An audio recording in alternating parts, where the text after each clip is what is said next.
On. Okay. Go on. Okay. Well, hi. Here's a living, breathing, practicing doctor who's got more talent than a lot of guys put together, and you actually are able to see him on YouTube doing one of his numbers, and perhaps we'll be able to catch him later with other numbers. Well, Doc, maybe you want to introduce yourself for about 1 minute.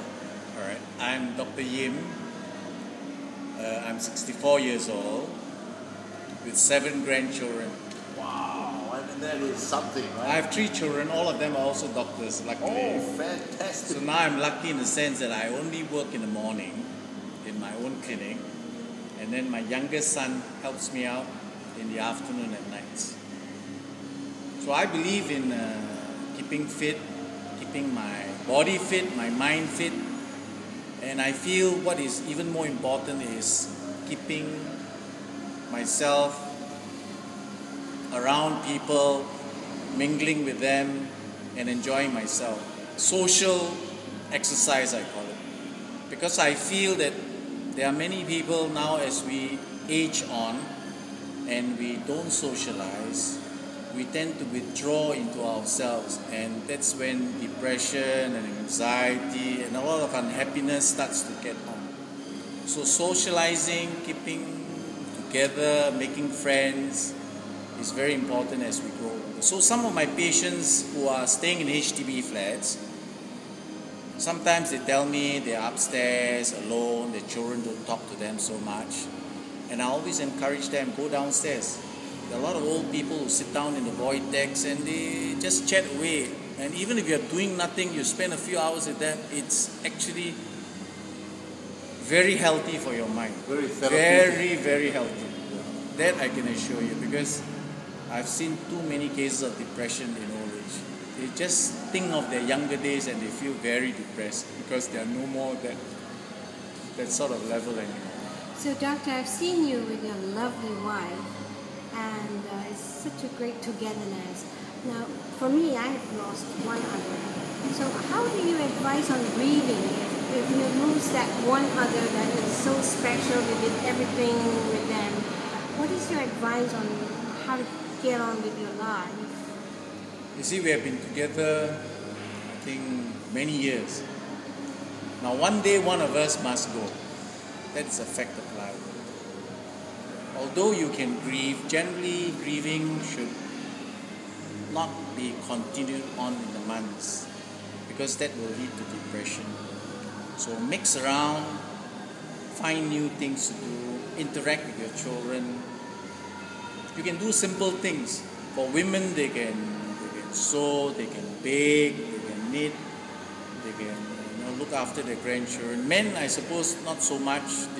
I suppose they will have to find friends and all that to mingle around, sit down in the void decks, chit-chat, watch football, anything to keep the mind at ease.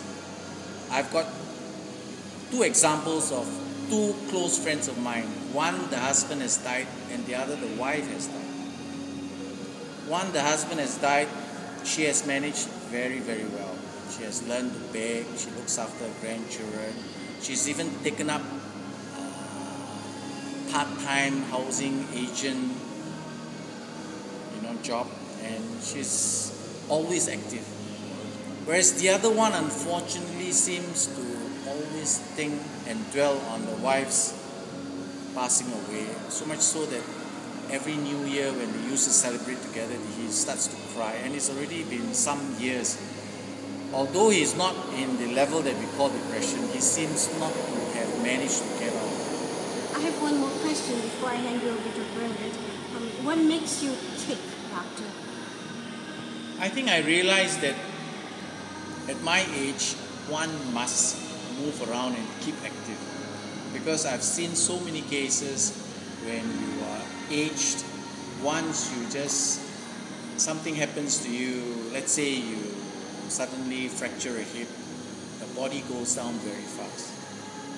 Whether it's the mind or the body, it goes down extremely fast. You are not as resilient as a younger person. So keep it moving. As long as you walk every day, You use your mind every day, you use your body, you socialize, nothing will happen.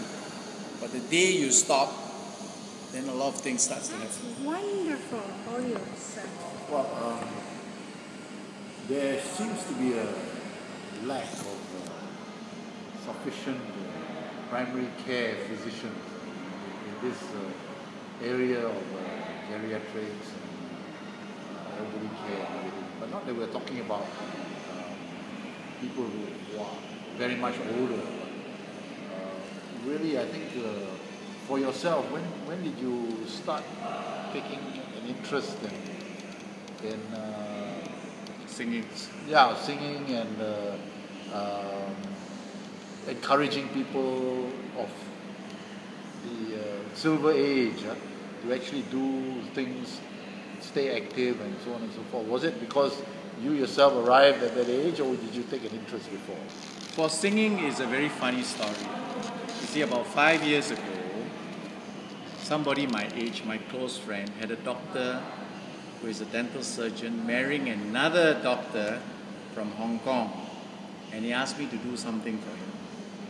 All right, and I thought, what could I do? Eventually, I agreed to sing for him, and I sang a Cantonese song because she was marrying somebody from Hong Kong, all right? And I sang the song Hang Yao.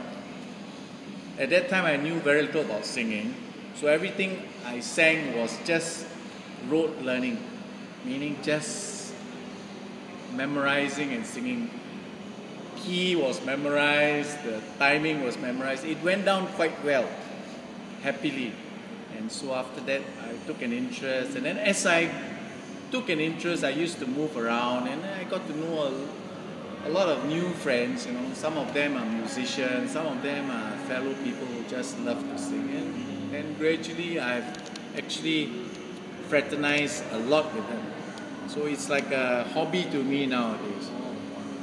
So I think it's a very healthy hobby. My wife enjoys it also. So most of the time we come along. I noticed she's a fabulous singer. Yeah. And we sometimes hold dues in our place, you know, where we have a band and we invite people who love to sing, and they, once or twice a year we do have a function at home. Fantastic. And it's quite fun, you know, it's quite fun. Everybody will just sing and enjoy themselves.